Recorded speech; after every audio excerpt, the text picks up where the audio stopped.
tous ces gens, tu veux les aider?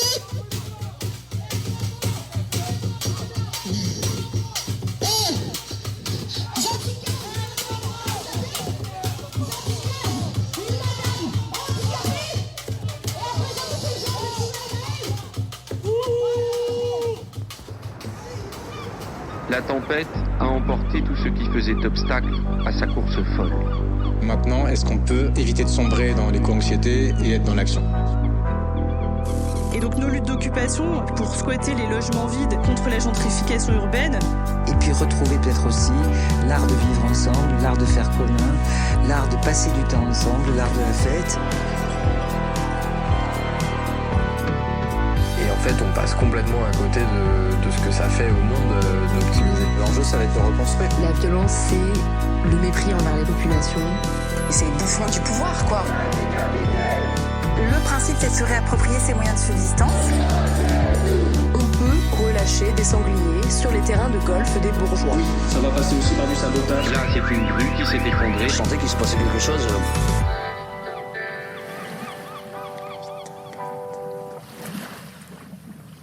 Avis de tempête, saison 3, épisode 4. Lutter contre l'industrie touristique sur l'île de la Réunion.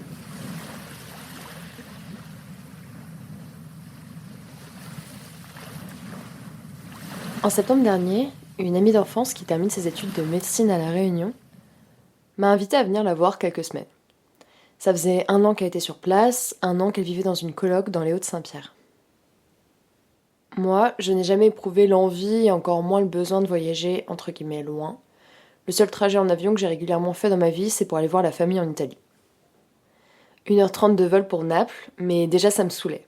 Et puis systématiquement viennent les remarques « Ah bah ça se dit écolo et scrogneux ». À cette remarque, je répondrai grâce au superbe article de Désobéissance Écolo Paris que je mets en lien, intitulé « Nous ne renoncerons à rien ». L'écologie politique prend racine dans des formes de lutte collective et anti-autoritaire, alors que le libéralisme tend plutôt à recadrer l'écologie derrière une morale convenue et consensuelle, s'adressant à des individus coupés de toute dimension collective. Ainsi, pour nos contemporains, l'écologie ne semble être qu'un ensemble d'éco-gestes allant de la douche courte à l'extinction des lumières de sa cuisine lorsqu'on la quitte, d'éco-consommation et d'éco-renoncement à l'avion et à la viande. Abstention, privation, renoncement, diminution, cette logique fait peser le poids du dérèglement climatique sur les individus et les cantonne à leur rôle économique de consommateurs responsables de leur choix, entre guillemets. Bon, et ceci étant dit, mon principal frein à ce voyage restait ma précarité. Parce qu'en fait, c'est méga cher. À certaines périodes de l'année, l'aller-retour pour la Réunion depuis Paris, c'est un SMIC. Donc quand mon ami m'a proposé de me payer le billet, et oui, parce qu'en fait on me paye des billets, j'ai donc décidé de foncer la rejoindre. Une expérience unique, la chance d'une vie. 11h30 de vol jusqu'à Saint-Denis.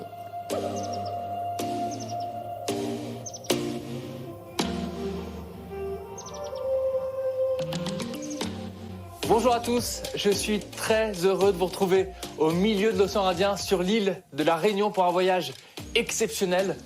Regardez les paysages autour de moi, je suis en face du cirque de Mafate, l'un des 3 cirques de l'île, et c'est un paysage extraordinaire. Un voyage sur l'île de la Réunion, c'est la promesse d'une aventure intense, que ça soit sur terre, sous la mer ou dans les airs, bercée, et ce n'est pas pour me déplaire, par une culture créole envoûtante. Alors je vous emmène avec moi pour découvrir l'un des plus beaux terrains de jeu que la nature nous ait offert, l'île de la Réunion. C'est parti. Bon, petit point. La Réunion, c'est une île située dans l'ouest de l'océan Indien, à l'est de l'Afrique, dans l'hémisphère sud. Elle constitue à la fois un département et une région d'outre-mer française. Sa population est de 860 000 habitants, principalement concentrée sur les côtes où se situent les grandes villes. On y relève un taux de chômage élevé, supérieur à celui de la métropole, notamment chez les jeunes. Le premier secteur économique de l'île, aujourd'hui, c'est le tourisme. Avec mon ami qui m'a fait visiter l'île en long en large, on a fait le Maïdo, on a fait un tour de l'île en vélo, on a été voir les couchers et levées de soleil sur le Piton des Neiges, après avoir fait la rando et bivouaqué tout là-haut. Et bien sûr, on s'est baladé pendant 3 jours dans le cirque de Mafate. Bref, c'était sublime. Un jour, on va à la plage de Saint-Leu et elle me pointe un bâtiment du doigt. Elle me dit « Tu vois, ça, c'est la future maison de la mer. Et tu vois ces arbres ? Ils vont les couper. Bingo !» J'ai donc décidé de profiter de l'occasion pour en faire un épisode pour Avis de tempête. J'ai contacté des militants du coin, Extinction Rébellion, Greenpeace, mais aussi le collectif Goûte à nous, qui lutte contre la multiplication d'enseignes de fast-food sur l'île de la Réunion. Finalement, on me met en relation avec Christophe, qui lutte contre plusieurs projets d'aménagement sur l'île. Alors je suis Christophe, j'ai 44 ans et j'habite la Réunion depuis une quinzaine d'années. Je suis un papa de 2 grandes filles de 17 et 18 ans. Je passe mon temps maintenant depuis 2 ans à essayer de militer contre l'expansion de la tâche urbaine à La Réunion. Alors les projets qui me tiennent à cœur, ça a été, depuis 2 ans, c'était sur la création d'un centre commercial en plus sur la ville de Saint-Pierre, qui est dans le sud de l'île. J'ai tâché d'empêcher la construction d'une route qui allait desservir ce centre commercial. Essayer d'empêcher le plus possible les pelles de rentrer et de venir ravager le petit espace naturel qui était là. En fait, c'était un des derniers espaces arborés de la ville de Saint-Pierre. Et il est qualifié par les promoteurs municipaux de dent creuse. C'est-à-dire ? Une dent creuse, c'est un espace encore végétalisé qui est coincé dans une zone très urbanisée. Et l'objectif maintenant des promoteurs, c'est de densifier en fait les espaces urbains. Et donc de raser tout ce qui reste de entre guillemets dents creuses. Et donc c'est par ce spot-là que je suis rentré dans la lutte militante. Et de fil en aiguille, en fait, j'ai appris... j'ai cherché les moyens les plus utiles et les plus efficaces de lutter contre ce type de projet.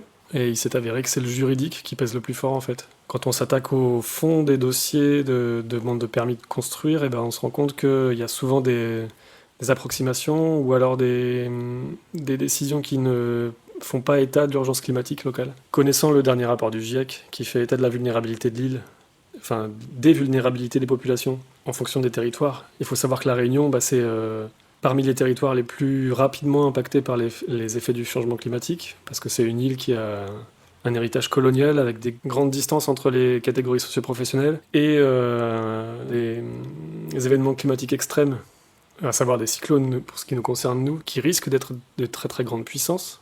A priori, si j'en crois les prévisions des climatologues, qui risquent de nous impacter à l'horizon 2040. Il faut savoir qu'un cyclone de catégorie 5, c'est des vents de 300 km/h. Tous les bâtiments ici sont construits avec des normes qui permettent de les assurer, mais pour des vents de 200 km/h. Et donc, si on devait avoir ici un événement climatique extrême type cyclonique, catégorie 5, ça équivaudrait à avoir ce qu'on a vu en Haïti, où vraiment une grande partie des constructions qui seraient impactées, et une précarisation de la vie de la population dans son ensemble, quoi. Avec des problèmes d'accès aux ressources fondamentales qui seraient l'eau et la nourriture. Et donc voilà, c'est ça, en fait, on essaye de faire... je dis on parce qu'on est plusieurs, on est plein de militants et on essaye d'être inter-association, mais en fait, toute l'île est impactée par un schéma de développement. Il s'appelle le schéma d'aménagement régional et c'est un plan en fait de développement de la cité ici et de la vie économique, donc qui date vraiment de très très longtemps et qui ne fait pas du tout suffisamment la part aux risques climatiques. Au fil de notre discussion, le sujet de l'épisode se dessine, et je me sens carrément visée par mon propre travail. Ce sera donc le tourisme. Avec 1,4 milliard de touristes internationaux, le secteur concentre environ 10% du PIB mondial et 1 emploi sur 10. Cette massification globale a eu évidemment des conséquences dramatiques sur l'aménagement des territoires. Il est difficile de quantifier le coût réel du tourisme, car il faudrait élargir l'analyse à toutes les émissions du secteur aérien, à l'accaparement des terres et des côtes, pour y construire les infrastructures, logistiques et stations balnéaires, à la surproduction de marchandises destinées aux touristes, jusqu'aux administrations publiques, complètement dévolues à la promotion du tourisme. Manager des territoires pour les rendre plus attractifs que d'autres fait des ravages. Émissions de gaz à effet de serre, nombreux dégâts environnementaux, artificialisation des sols, surfréquentation, altération des rapports humains, folklorisation, construction de grands projets inutiles et hausse des prix de l'immobilier. Le développement du tourisme à La Réunion se lie fortement aux questions d'urbanisme et d'aménagement. Marqué par un besoin de « retour à la nature », entre guillemets, il cherche à conduire vers ces régions les élites urbaines, cherchant à échapper aux problèmes de la modernité et de l'urbanité par des séjours périodiques. Il y a toute catégorie de personnes qui se mobilisent, avec les moyens qui sont les leurs. Ce qui avance petit à petit, c'est la somme de ces voix, en fait, on va dire, d'opposition. Petit à petit, on arrive à se fédérer, à se rendre compte que, qu'on soit créole, qu'on soit zoreille. Zoreille, c'est les métropolitains qui habitent La Réunion. Moi, je suis un zoreille, par exemple. Et on se rend compte, en fait, qu'on a un intérêt commun à se mettre ensemble et à batailler ensemble contre ces projets. On n'a pas tous conscience de l'urgence climatique. Moi, c'est ce qui m'anime personnellement, mais D'aucuns, c'est la préservation des traditions, d'autres, c'est la préservation de l'espace naturel, d'aucuns encore, c'est le partage des terres. Mais petit à petit, on se rend compte que, en se mettant ensemble, en s'unissant, on arrive à peser plus lourd et à empêcher d'autant plus, quoi. Pour en apprendre plus sur les oreilles et la question coloniale à La Réunion, je vous renvoie vers la superbe chaîne Histoire Crépue et vous conseille aussi d'écouter Françoise Vergès, politologue et militante féministe décoloniale, sur la question. Les liens sont en description, mais en voici un extrait où elle parle de son enfance à La Réunion. Pour moi, la France a d'abord été un État colonial et répressif. J'ai abordé ça quand j'ai grandi à l'île de la Réunion dans les années 60. Pour moi, la France, c'était l'État colonial, l'école française, c'est-à-dire où on interdisait de parler créole, où on nous enseignait que l'histoire de la France, que la géographie de la France. De la France hexagonale, tu veux dire? Oui. Enfin, pour moi, c'est la France. Okay. Et puis, où tous les professeurs étaient ce qu'on appelle, nous, des oreilles, c'est-à-dire des Français de France.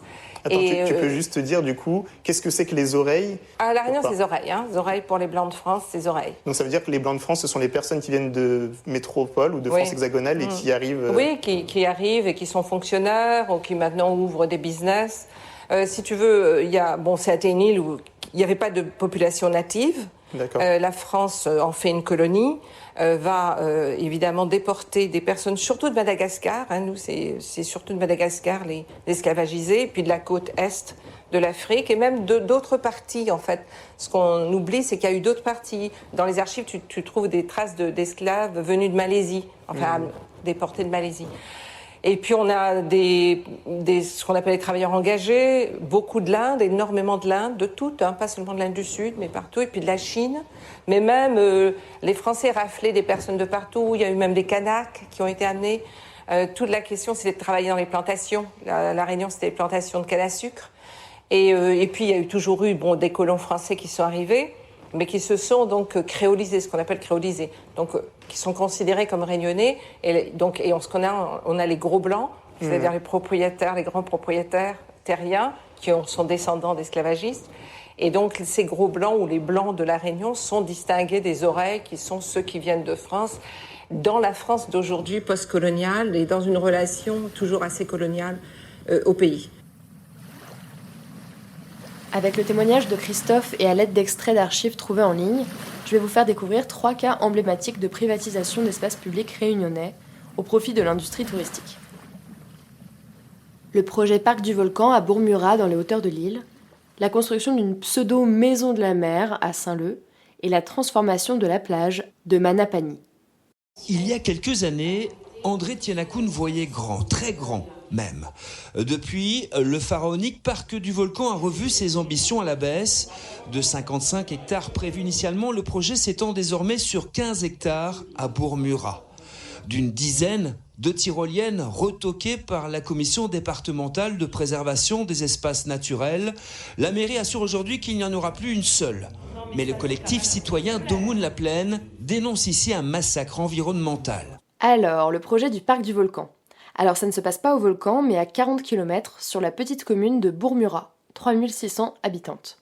Le projet initial, c'est de faire là-bas un parc de loisirs et d'attractions avec tyroliennes, ballons captifs, aires de jeu, parking, zone de parc et jardin sur le thème volcanique, des commerces pour attirer 4500 visiteurs quotidiens.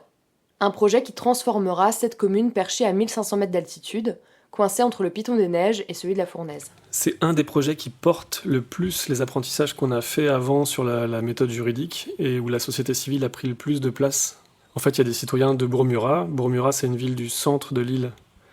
C'est un petit village du centre de l'île, quasiment sur les pans du volcan. Et en fait, il prévoit, le promoteur municipal, donc la mairie du Tampon, prévoyait de construire un parc type de loisirs avec des grandes tyroliennes à sensation, avec une montgolfière captive, c'est un ballon captif, ils parlent de ça, une attraction, un attrape-touriste quoi, une montgolfière qui ferait monter les touristes sur quelques centaines de mètres pour avoir un panorama sur le volcan, sur le Piton des Neiges. En fait, c'est une zone centrale, donc on a vraiment C'est vrai que le 360 degrés qui s'offre quand tu vas en hauteur, c'est quelque chose de magnifique. Mais voilà, il prévoyait encore une artificialisation des sols avec une création de parking. En gros, une privatisation d'un espace naturel qui était pour l'instant réservé à un usage gratuit par la population. En fait, les créoles, les réunionnais, ils ont l'habitude les week-ends de sortir et d'aller en pleine nature assez simplement de faire des pique-niques, de faire des rencontres familiales, sans aucune donnée d'argent, quoi.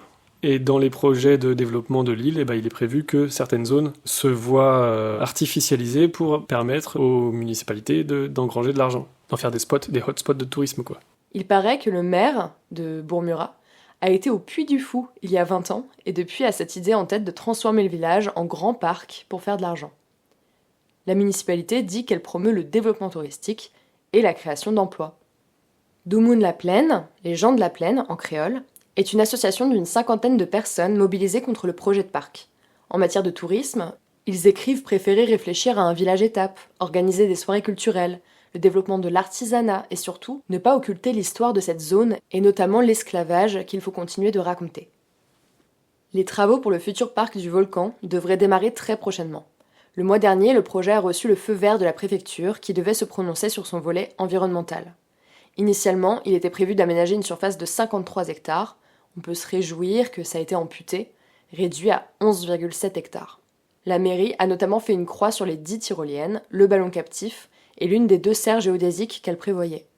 Mais il y aura bien des pistes de VTT, un pump track, une piste pour vélo BMX, des aires de jeux et de pique-nique, 1300 m² de bâtiments et surtout 500 places de parking. C'est une petite victoire, mais c'est pas suffisant encore à nos yeux à nous, parce que ça ne sort pas la logique globale de développement du tourisme, qui n'est pas du tout raccord avec les impératifs du GIEC en fait. Pour ce projet-là particulièrement, c'est pas fini en fait, parce que la société civile a décidé de ne pas se laisser évincer comme ça. Et ces avis défavorables vont continuer à être portés peut-être par des recours juridiques au tribunal administratif, où on ne sait pas encore dans quelle direction vont s'orienter les recours, mais on sait que s'il y a obstination du pouvoir public à artificialiser encore une zone qui est pourtant naturelle, on ne se laissera pas faire. Mais le public aussi est invité. Hein. Bon, j'en profite parce que je suis pas sûr de pouvoir garder la parole après. Non, mais on va laisser la presse poser leurs questions et après vous allez... Votre fonctionnement classique, 20 minutes, après nous n'aura plus le temps. Fonctionnement classique. S'il vous plaît. Ils donnent la place journaliste. J'ai fini. La population réunionnaise n'est pas pour ce projet. Les Saint-Leusiens sont contre ce projet. Sur Internet, une autre pétition a réuni 7000 signatures. Bam, bam, bam. Est-ce que c'est assez? Alors,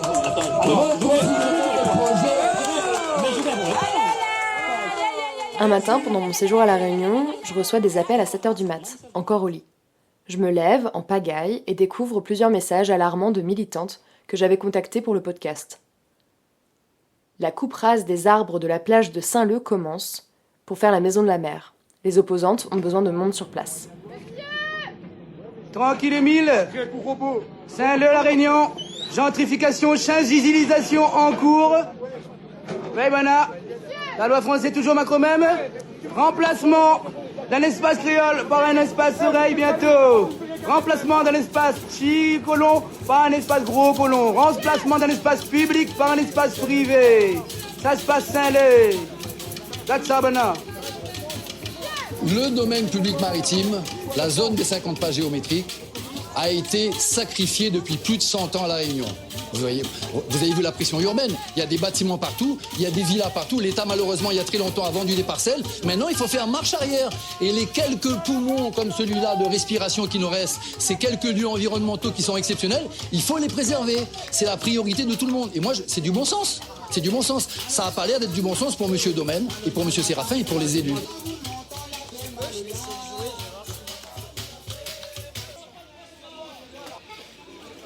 Il y a plein de projets comme ça en fait. Ce qui est difficile, c'est qu'à La Réunion, on est vraiment sur un schéma de développement global.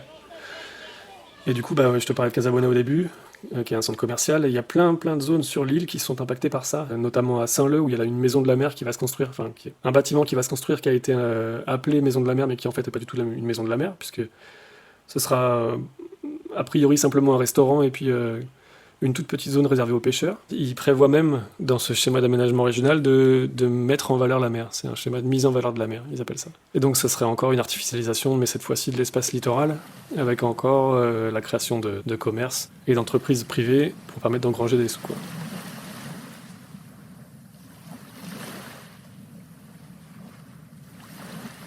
Un jour, Christophe m'a emmené en scooter sur une plage sublime. Unique fois où je me suis baignée pendant mon séjour sur l'île. Autour d'un jus de fruits, j'ai rencontré Tiffaine, du collectif des usagers des jardins de Manapani. Elle milite depuis 3 ans en faveur de la réouverture du seul espace vert public du quartier de Manapani, via des manifs, mais aussi des procédures juridiques. Les jardins de Manapani, c'est encore un autre projet de privatisation des plages, avec en prime un hôtel 4 étoiles pour attirer un certain tourisme. Le 13 mai 2020, en sortie de confinement, les riverains tombent sur des panneaux, interdits au public, accompagnés d'un arrêté municipal fermant les jardins communaux de Manapani. Le maire avait profité du confinement pour entourer, bétonner l'accès à cet espace du domaine public. Les jardins de Manapani, c'est une petite maison et un grand jardin où les gens venaient pique-niquer. Le pique-nique, c'est une pratique culturelle très forte ici, d'appropriation de l'espace public. Des familles entières venaient s'installer pour un bout de journée et manger ici avec vue sur l'océan. Aujourd'hui, cet espace devrait devenir une sorte de restaurant pour les touristes. Le 21 septembre 2020, la mairie abat les arbres, lieu d'habitation du gecko vert de Manapani, une espèce en voie d'extinction. J'en ai vu plein des geckos là-bas, c'est des petits lézards tout verts, trop jolis. Puis, un mur immense sera construit fermant l'accès des jardins côté bassin. Il y a eu une grosse mobilisation ici. Une pétition a tourné et récolté des milliers de signatures. Des militantes du collectif des usagers des jardins de Manapani, après le confinement, sont venues occuper plusieurs dimanches cet espace, organiser des pique-niques sauvages, pendant plusieurs semaines jusqu'au jour où ils ont envoyé des gendarmes, qui ne venaient d'ailleurs pas du coin. La manifestation hebdomadaire est alors sévèrement réprimée, alors que des enfants y participaient. Des gaz lacrymaux sont lancés, inondant la plage. En essayant de quitter Manapani, je fais quelques pas vers la route pour faire du stop. Et je tombe sur un gros panneau. Permis de construire, hôtel 4 étoiles avec spa. Sur un magnifique champ en friche peuplé d'oiseaux. Une vue imprenable sur la côte, sa falaise. Tu entends le vent et ça sent même le sel.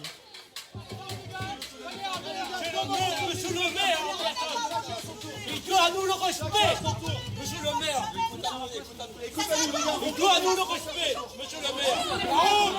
La honte, la honte, la honte, la honte, la honte, la honte, la honte, la honte, la violence. Oh, il gaze. Non à la violence, s'il vous plaît. Non à la violence. On est là au nom d'un principe que pour nous est fondamental. Ce site-là, site naturel, c'est un site patrimonial et c'est un site historique. En plus, il est au bord de la mer. Donc le combat est simple. Il ne peut pas privatiser la mer. Il ne peut pas enlever à nous la mer. Il ne peut pas empêcher les gens de venir pique-niquer là. Donc le combat, il sera long, mais il faut que nous bataillons jusqu'au bout. Parce que les sites privatisés, il y en a partout. Là, c'est le premier cas. Il ne faut pas nous laisser passer ça. Nous, on est là pour défendre notre dignité de Réunionnais. Nous, on est là pour défendre la dignité du peuple réunionnais. Et ça, il appartient au peuple réunionnais. C'est tout ce que moi, là, pour dire.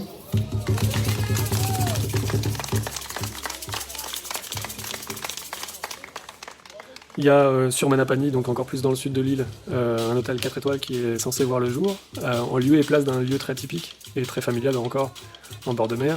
Il y a quantité, en fait, il y a sur les Hauts-de-Saint-Leu, il y a 1 hectare de forêt qui va encore être coupé, pour une privatisation encore. Enfin, c'est vraiment un schéma global. Ils appellent ça de rattrapage d'un modèle économique, on va dire métropolitain. Et en fait, l'île, au lieu de se saisir de l'urgence climatique, quand je dis l'île, c'est les décideurs, hein, au lieu de se saisir véritablement de ce que le GIEC a établi comme diagnostic, il continue dans ce vieux projet de 2011 à essayer de développer une attractivité économique pour faire de la Réunion un hotspot touristique dans la zone océan Indien, alors qu'on sait que l'industrie du tourisme est complètement contradictoire avec ce que le GIEC préconise. Et du coup, certains d'entre nous, militants, plutôt que de continuer à s'attaquer petite zone par petite zone à ces projets d'expansion de l'industrie touristique, on essaye de s'attaquer aux documents cadres.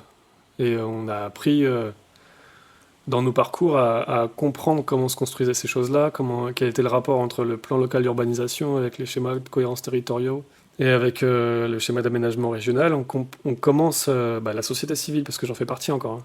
Enfin, certes, je suis un militant, on va dire, engagé, mais autour de moi, il y a plein de monde qui sont moins engagés, mais qui commencent à connaître un peu les rouages de ce phénomène d'expansion.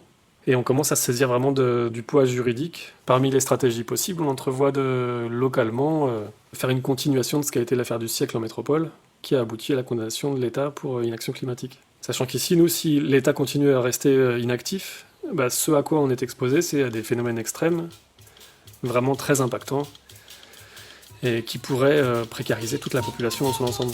Et la population, ça veut dire plus de 900 000 habitants.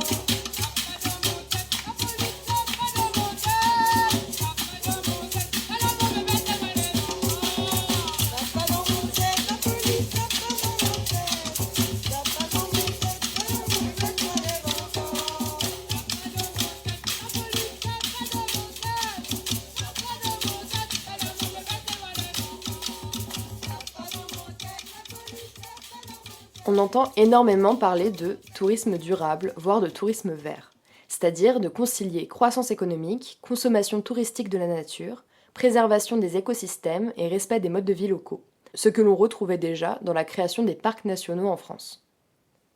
Pourtant, il paraît vraiment compliqué de parler de développement durable quand on part consommer, comme moi d'ailleurs, pendant quelques jours la nature réunionnaise dans le respect des écosystèmes locaux, après avoir traversé l'Afrique en avion.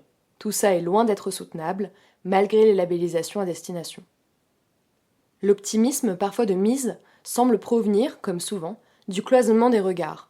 La création d'aires protégées, la réintroduction d'espèces ou la gestion des flux ne pèsent finalement franchement pas grand-chose face à la forte croissance des déplacements aériens, à l'expansion des infrastructures routières, portuaires, aéroportuaires, à la construction de nouveaux hébergements et d'équipements touristiques. Le tourisme repose largement sur des modes de transport polluants, de l'automobile aux avions. Certains des instruments du tourisme durable, comme la compensation écologique, les énergies dites renouvelables ou les marchés de crédit carbone non régulés, sont des avatars de cette impasse, car pour l'heure, chacun alimente un peu plus la consommation de la terre et les processus d'exclusion, tout en nourrissant les illusions de certains clients. À moins de se résoudre au désastre, les promesses de technologies dites vertes, de rupture, ne doivent plus faire illusion.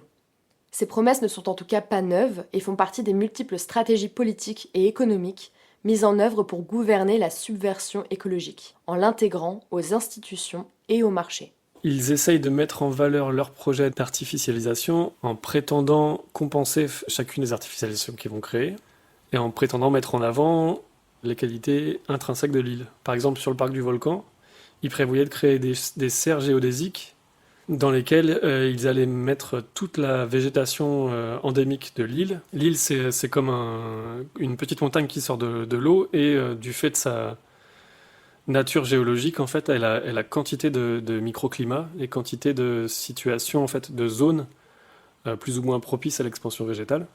Et du coup, ce qu'ils prévoyaient de faire en haut dans le parc du Volcan, c'était des serres artificielles dans lesquelles ils allaient recréer un espace, on va dire, comme un joyau, entre guillemets, de toutes les espèces végétales de l'île. Ça veut dire sortir les végétaux de leur situation naturelle et recréer artificiellement, dans un endroit qui n'est pas adapté, une situation d'hyperfertilité.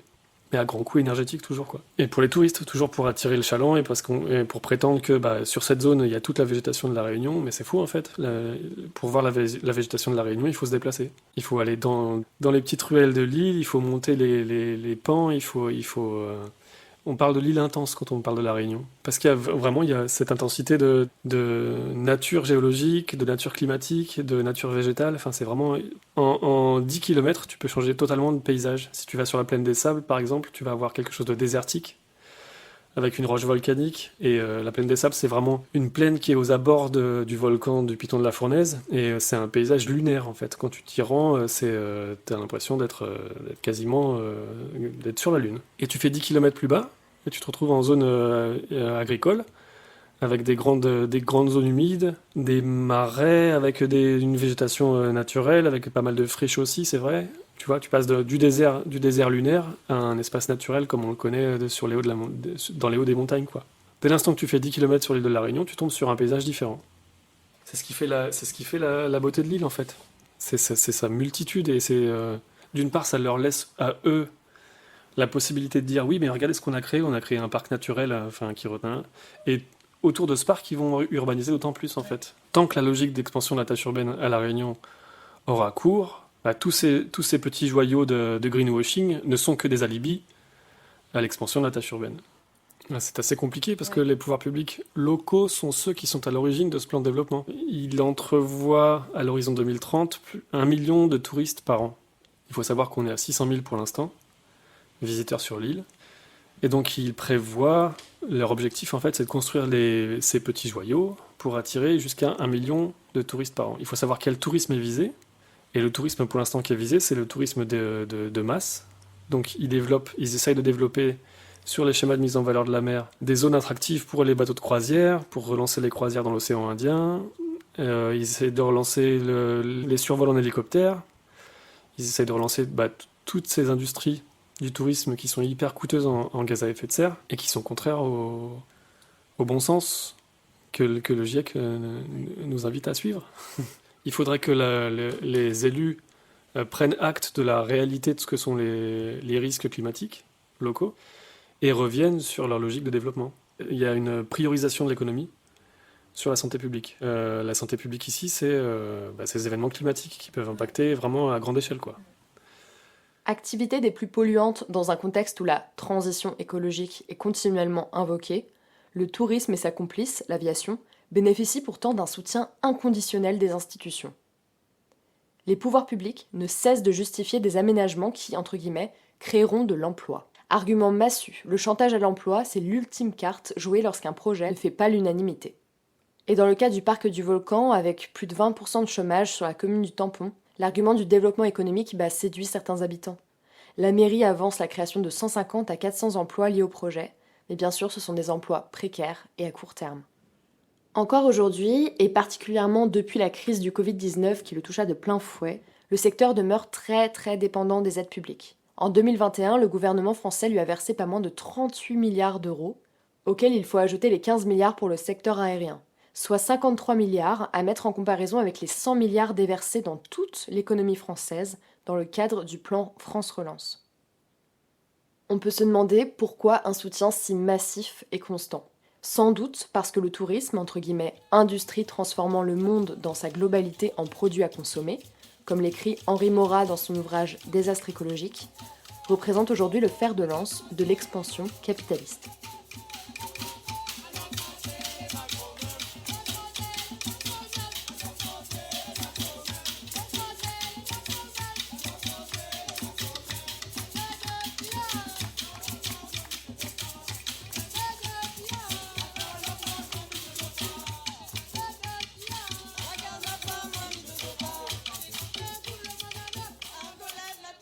Le tourisme dit vert ou de masse détruit territoires et rapports sociaux.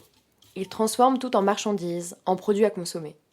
Aujourd'hui, comme l'ensemble des activités capitalistes, il se trouve dans un mur écologique. Le climat se dérègle et se réchauffe, les océans s'acidifient, se réchauffent, se dilatent, la cryosphère se délite. La biodiversité subit un effondrement tel que l'on parle de 6e extinction. Le désastre n'est plus pour demain, il a commencé. Au sens figuré comme au sens propre, la planète brûle. Le tourisme n'en est bien sûr pas la première cause, mais il est un protagoniste important. Agent de transformation et de marchandisation de la nature, il participe aussi de la promotion d'une mobilité excessive. Et en même temps, de la valorisation culturelle de l'environnement pour lui-même et de l'apparition d'une certaine conscience écolo. Nos passions touristiques, construites, héritées, transformées, s'articulent en partie à un besoin de nature face entre guillemets à la modernisation et à l'artificialisation croissante des vies et des milieux. Et c'est précisément sur ce point que j'aimerais conclure cet épisode, car à l'annonce de mon départ pour La Réunion, ma famille, mes proches m'ont unanimement envié, exprimé quelle chance j'avais, et combien cela me ferait un bien fou. Du bien alors que j'allais mal, du bien parce que je m'extirpais d'un quotidien et d'une métropole parisienne, souvent étouffante. Le tourisme n'est pas seulement un service, il se fait aussi l'industrie de l'émotion paysagère et du ressourcement auprès d'une nature qui s'en trouve alors transformée.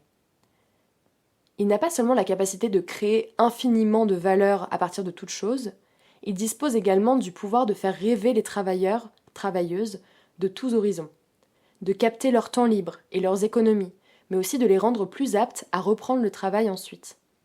Est-ce que, par le désir de consommation qu'il suscite, le tourisme n'est pas l'un des moteurs culturels de la croissance économique contemporaine, entretenu par l'espoir de gagner toujours plus d'argent pour dégager les revenus permettant de consommer, de se régénérer, de s'épanouir et de se distinguer? Il y a donc un enjeu à s'en prendre au puissant imaginaire que l'industrie touristique véhicule et au mode de vie qu'elle induit. Devant la catastrophe écologique, de plus en plus d'écologistes de salon appellent à renoncer. Renoncer à prendre l'avion, renoncer à la viande, etc. Cette écologie du renoncement ressemble un peu trop à de la résignation. Au fond, on ne renonce qu'à ce qu'on aime. Mais aime-t-on vraiment ce monde et le mode de vie qu'il nous impose ? Si oui, il nous faut collectivement travailler à créer du désir dans la possibilité de voyager autrement.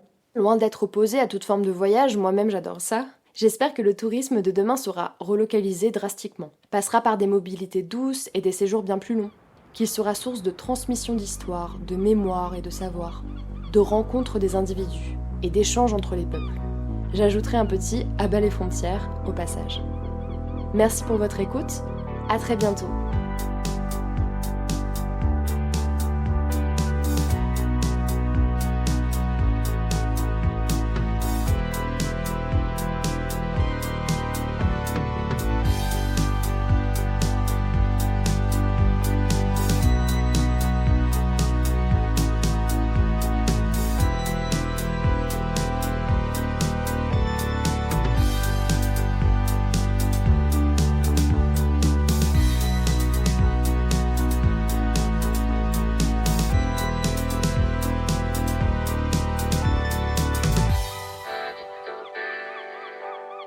Invité.